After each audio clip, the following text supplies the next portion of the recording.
ఇక్కడ నా రూపు మారినా, నా పేరు మారినా, నేను నీ బాస్ విజేని. నేను లేని ఈ 5 ఏళ్లలో స్వప్నిక మేడం తర్వాత రవిచంద్ర మ్యాన్షన్‌లో ఏం జరిగింది? అదంతా నాకు వివరంగా తెలియాలి అని సీరియస్‌గా అంటాడు విజయ్. ఆ మాటలు విన్న పాటిల్ ఒక్కసారిగా ఉలిక్కిపడుతూ నీళ్లు నమలగా అంతా ఏసీ ఉన్నా కూడా తను చెమటలతో తడిచిపోతాడు. నిన్నే ప్రేమిస్తా ఒక సీఈఓ ప్రేమ కథ పార్ట్ 161. ఇక్కడ హోటల్ రూమ్ కి మారువేషంలో వచ్చిన పాటిల్ విజయ్ ముందు నిలబడి వణికిపోతుంటాడు. సంతానం ఆశ్చర్యంగా అతన్ని చూస్తున్నాడు. పాటిల్ ఏంటిది? బాస్ని చూసి ఇలా వణికిపోతున్నావేంటి? అసలు నువ్వు పాటిల్వేనా? నీకు పాత ధైర్యం ఏమైంది?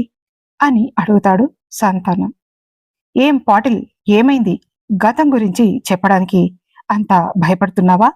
విక్రమ్ రాయ్ అంటే అంత భయమా నీకు? అని తన బేస్ వాయిస్ తో అడుగుతాడు విజయ్. పాటిల్కి ఏం చెప్పాలో అర్థం కాదు. అతను విజయ్ అని తెలిసాక ఇంకా భయంతో వణికిపోతాడు. ఎందుకంటే ఆకాష్ ఏం చేశాడో అతనికి తెలుసు కాబట్టి. అదేం చెప్పాలో అర్థం కాక వణికిపోతూనే నోరు తెరుస్తాడు. బాస్, మీరు లేరు, ఇక రారు అని ఊహించడానికే నేను బాధపడ్డాను.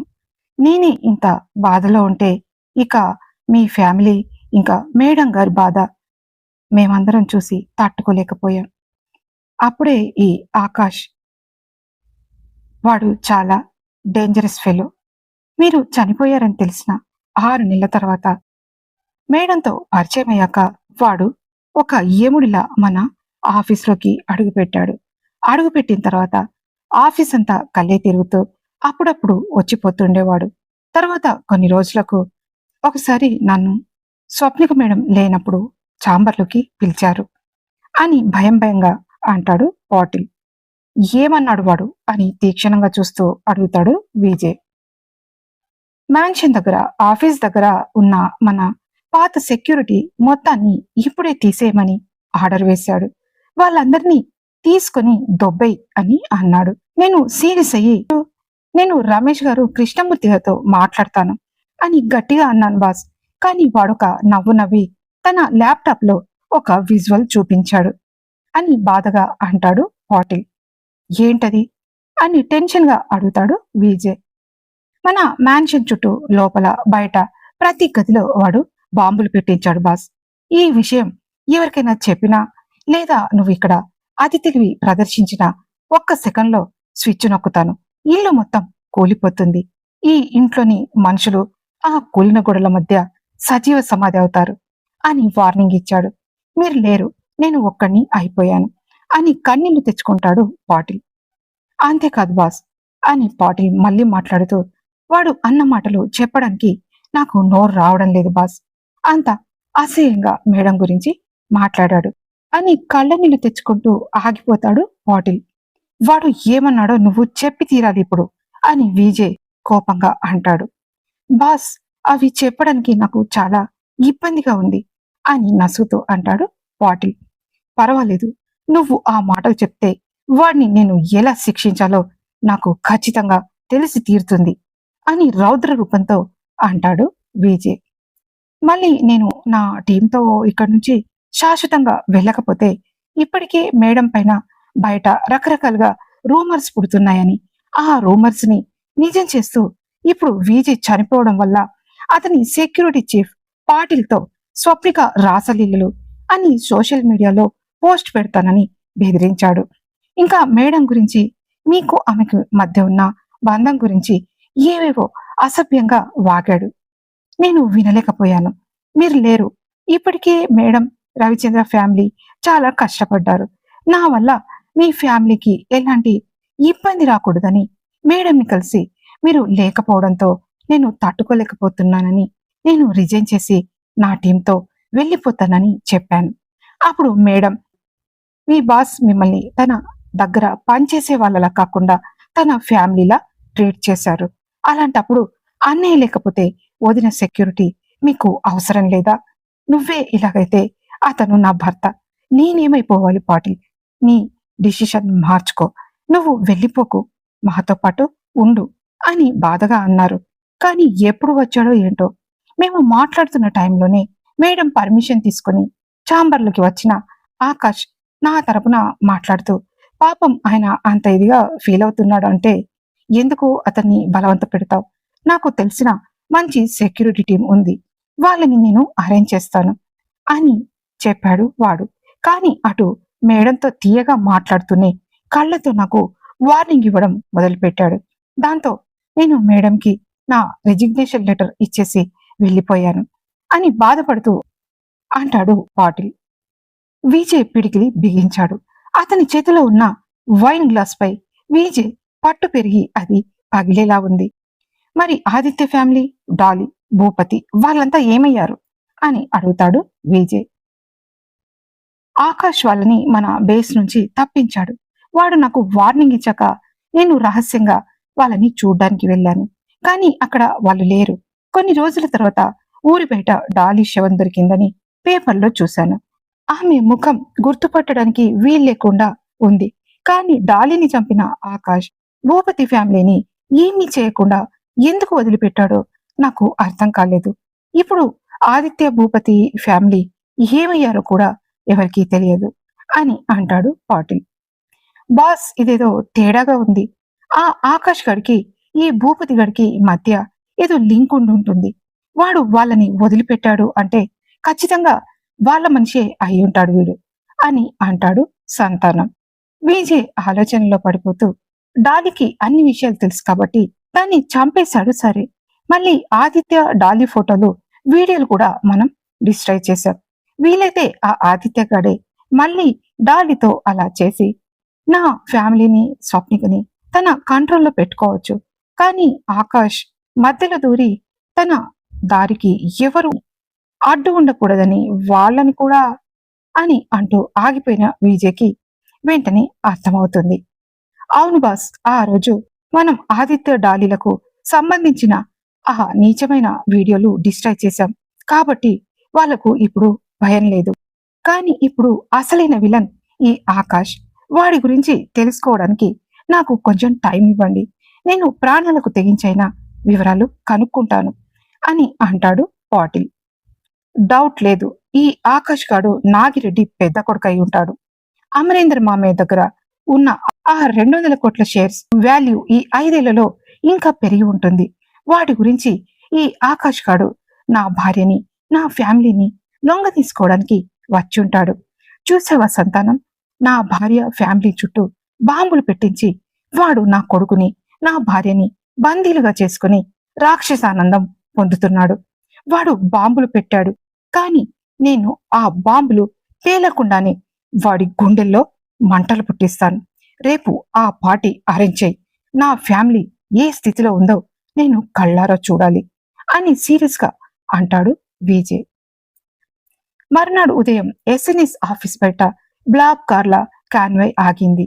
విక్రమ్ రాయ్ కారు దిగి ఆఫీస్ వైపు చూస్తాడు. ఆఫీస్ చుట్టూ ఇంటర్నేషనల్ లెవెల్ సెక్యూరిటీ ఉండటం చూసి విజయ్ కనుబొమ్మలు ముడిపడతాయి. సంతానం, ఇదంతా చూస్తుంటే ఇది ఆఫీస్లా లేదు, ఏదో మిలిటరీ బేస్ లా ఉంది. ఒక సాఫ్ట్వేర్ కంపెనీకి ఇంత సెక్యూరిటీ ఎందుకు అసలు? వాడు నా ఫ్యామిలీని రక్షించడా లేక తన కంట్రోల్లో ఉంచుతున్నాడా అని మెల్లిగా అంటాడు విజయ్. నాకు అదే డౌట్ బాస్. అయినా మీరేంటి, మీ లెవెల్ ఏంటి? ఈ పిచ్చుకలాంటి కంపెనీ కోసం మిమ్మల్ని ఇలా రావద్దు అని అన్నాను.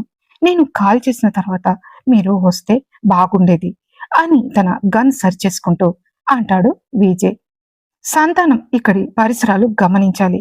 తర్వాత ఆకాష్ గాడి ప్రభావం ఈ ఆఫీస్ మీద ఎంత ఉందో తెలుసుకోవాలంటే ఇలాగే చెప్పా పెట్టకుండా రావాలి అని ఒక కిల్లింగ్ స్మైల్ తో అంటాడు విజయ్. డైరెక్ట్ గా ఛాంబర్ వైపు అడుగులు వేయడంతో రిసెప్షనిస్ట్ పరుగున వచ్చి ఎదురుగా నిలబడుతూ, ఎవరు మీరు అని సీరియస్ గా అడుగుతుంది. ఒక మామూలు రిసెప్షనిస్ట్ అలా తనకు అడ్డు రావడంతో విజయ్ కోపం పీక్స్ లోకి వెళ్ళిపోతుంది. అయినా ఆ కోపాన్ని దిగమింగుకుంటూ ముందుకు ఒక అడుగు వేస్తాడు విజయ్. ఆయన విక్రమ్ రాయ్ గారు, ఈ రోజు స్వప్నిక గారితో ఇన్స్పెక్షన్ మీటింగ్ ఉంది అని అంటాడు సంతానం. ఓ, విక్రమ్ రాయ్ గారా? ఒక్క నిమిషం సార్, మీరు ఆకాష్ గారి దగ్గర అపాయింట్మెంట్ తీసుకున్నారా అని అడగగానే ఒక్క సెకను ఆగుతాడు విజయ్. ఏంటి అపాయింట్మెంటా? మేము కలవాల్సింది ఈ కంపెనీ సీఈఓ స్వప్నిక గారిని. మరి ఆకాష్ గారి పర్మిషన్ మాకు ఎందుకు అని ఆశ్చర్యపోతూ అడుగుతాడు సంతానం. విజయ్ కళ్ళు కోపంతో ఎర్రబడ్డాయి. ఏదో అనబోతుండగా అప్పుడే అక్కడికి స్వప్నిక వస్తుంది. ఏం జరుగుతుంది ఇక్కడ? విక్రమ్ రాయ్ గారు వస్తారని ముందే చెప్పాను కదా అని కోపంగా అంటుంది స్వప్నిక. అది మేడం, ఆకాష్ గారు మిమ్మల్ని ఎవరు కలవాలన్నా తన పర్మిషన్ ఉండాలని అన్నారు అని భయంగా కంగారుగా అంటుంది రిసెప్షనిస్ట్. వాట్? నన్ను కలవడానికి ఆకాష్ పర్మిషన్ ఏంటి? గుర్తుంచుకో, ఈ కంపెనీ సీఈఓని నేను. ఇప్పటి నుండి నన్ను కలవడానికి వచ్చే వాళ్ళకి ఎవరి పర్మిషన్ అవసరం లేదు. ముఖ్యంగా ఆకాష్ పేరు నా ముందు ఎత్తకు అని కోపంగా అంటుంది స్వప్నిక. అప్పుడే కాశీ అక్కడికి పరుగున వస్తాడు.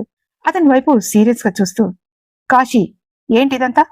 రాయ్ గారు వస్తారని చెప్పాను కదా, మళ్ళీ ఈ అడ్డంకులేంటి అని అన్న తర్వాత స్వప్నిక విజయ్ వైపు చూస్తూ, సారీ రాయ్ గారు, ఐ ఆమ్ ఎక్స్ట్రీమ్లీ సారీ అన్న ఆమె మళ్ళీ సంతానం వైపు చూస్తూ, సంతానం, సార్ని ఛాంబర్లోకి తీసుకెళ్ళు అని ఆర్డర్ వేస్తుంది.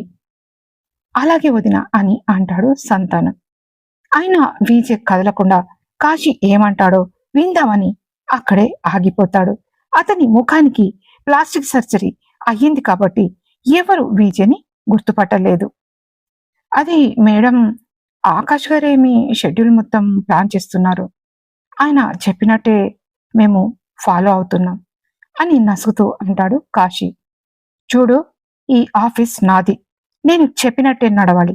ఇంకోసారి ఆకాష్ని మధ్యలోకి లాగకు, అర్థమవుతుందా కాశీ? నెక్స్ట్ నా షెడ్యూల్ అంతా నువ్వే ప్రిపేర్ చేయి. అయినా నా పిఏవి నువ్వా లేక ఆయన సాలరీ ఎవరు తీసుకుంటున్నారు అని గట్టిగా అరుస్తుంది స్వప్నిక. ఆమె అరుపులకు కాశీకి ఏం మాట్లాడాలో అర్థం కాదు. అతని సిచ్యువేషన్ గమనించిన స్వప్నిక, నేను ఆకాష్తో మాట్లాడతాను, నువ్వు వెళ్ళిక. ఇప్పుడు జరుగుతున్న ఈ మీటింగ్కి అవసరమైన ఫైల్స్ తీసుకొనిరా అని అంటుంది స్వప్నిక. రాయ్ గారు, మనం లోపలికి వెళ్ళి డిస్కస్ చేద్దాం, ప్లీజ్ కమ్ అని అతన్ని తీసుకుని తన ఛాంబర్లోకి వెళ్తుంది స్వప్నిక. సంతానం గౌరవంగా బయటే ఆగిపోగా విజయ్ మాత్రం ఆమె వెనకే లోపలికి అడుగు పెడతాడు. ఆ డోర్ తెరుచుకోగానే విజయ్ ఒక్కసారిగా ఆ ఛాంబర్ చూసి స్తంభించిపోతాడు. అది అచ్చ 5 ఏళ్ల క్రితం తను వదిలి వెళ్ళినట్టే ఉంది.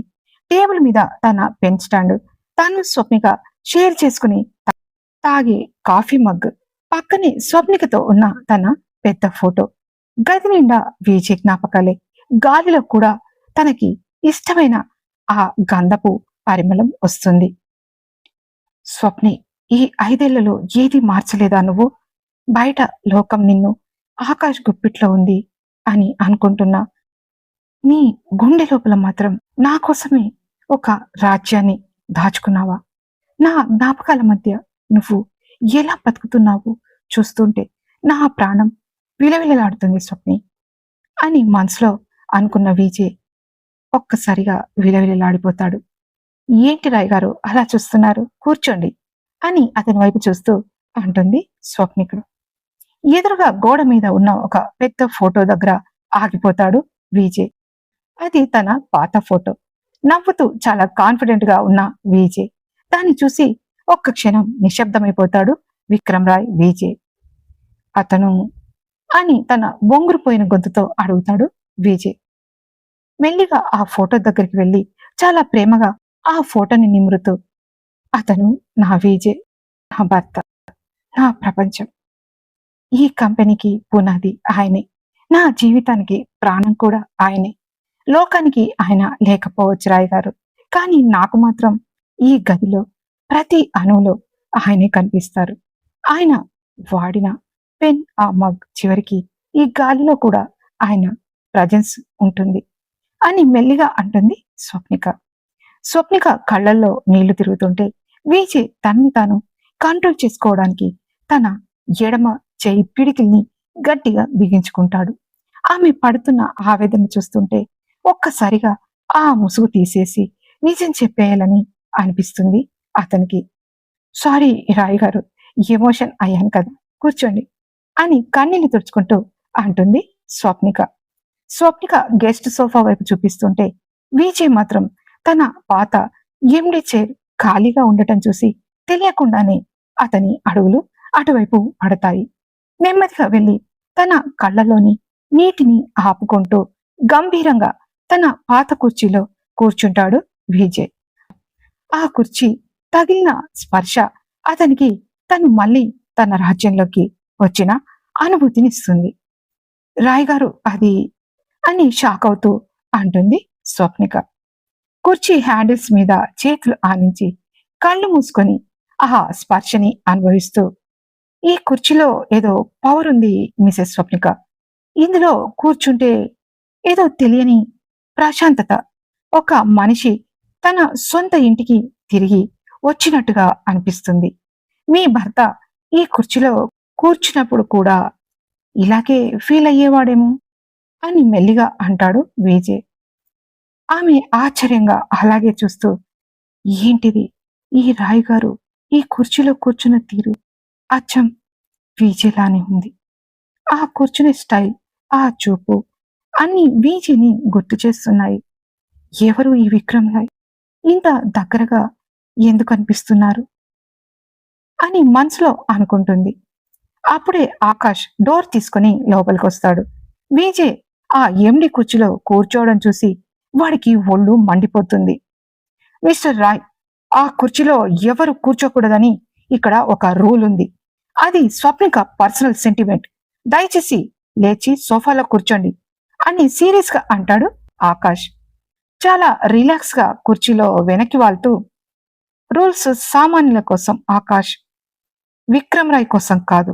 ఈ కుర్చీ ఎవరిదో నాకు తెలుసు, కానీ ఇప్పుడు ఈ కంపెనీతో డీల్ కుదుర్చుకోబోయేది నేను.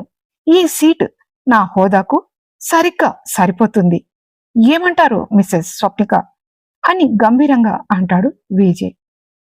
పర్లేదు ఆకాష్, గెస్ట్ కదా, వదిలే, ఆయనకి ఆ కుర్చీ నచ్చినట్టుంది అని ఆకాష్ వైపు చూస్తూ అంటుంది స్వప్నిక. ఆమె ముందు అతి మంచితనపు ముసుగు వేసుకున్న ఆకాష్ కక్కలేక మింగలేక లోపల రగిలిపోతాడు. చ, అయినా ఈ స్వప్నికకు పిచ్చి పట్టిందా ఏంటి? ఎవరిని పడితే వాడిని ఈజీగా నమ్మేస్తుంది. ఈ రాయిగడి వాలకం చూస్తుంటే స్వప్నిక మీద బాగానే ఇంట్రెస్ట్ చూపిస్తున్నాడు. చచ్చి చెడి ఇక్కడి వరకు తీసుకొచ్చిన నా ప్లాన్ వీడి వల్ల స్మాష్ అవ్వకుండా ఉండాలంటే ఓపిక పట్టాలి అని మనసులో అనుకుంటాడు ఆకాష్. రేయ్ ఆకాష్, నా సీట్ మీద కన్నేసావా? నా ఇంటిని నా భార్యను దోచుకోవాలని చూస్తున్నాను.